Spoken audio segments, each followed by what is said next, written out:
Hello, today I will be talking about quantum gravity sensors. I will be first of all explaining what a gravity sensor is, then explain how it works, and finally explain what the use of gravity sensors is. Gravity sensors are extremely miniaturized accelerometers. An accelerometer is used to measure acceleration, the rate of change in velocity, and acceleration forces. These forces include the continuous force of gravity. However, a gravity sensor is much smaller than an accelerometer and takes more precise measurements of gravity. Imagine a box with a heavy metal ball suspended inside by springs attached to all sides. If you imagine this box is stationary, the little ball inside is also stationary, and each of the springs is stretched a certain amount but nothing is moving. If you pushed the box to the side or picked it up, some of the springs would start to get stretched out more than the others until you stopped pushing on it.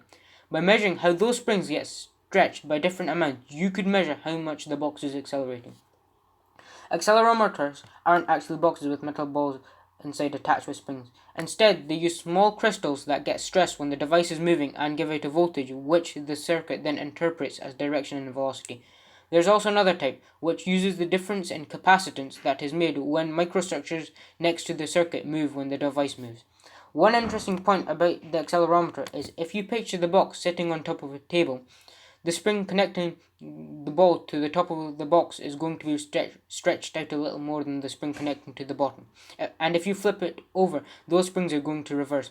What this means is that when this box or your phone, because a phone also uses an accelerometer to know which way to rotate the screen of your phone, is totally stationary, it doesn't measure zero acceleration in all directions. It actually measures the force of gravity.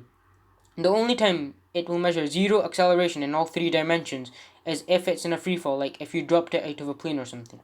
Also, if you're able to make really accurate measurements of gravity, then you start to be able to see the influence of smaller and smaller until eventually you can build up an image of the world around you and below you, so you can see things from things flowing in volcanic reservoirs. You can see hidden tectonic faults that cause earthquakes, and you could see landmines underground. Another use for accelerometers is to rotate the screen of your phone. This is the most common use for them in everyday life.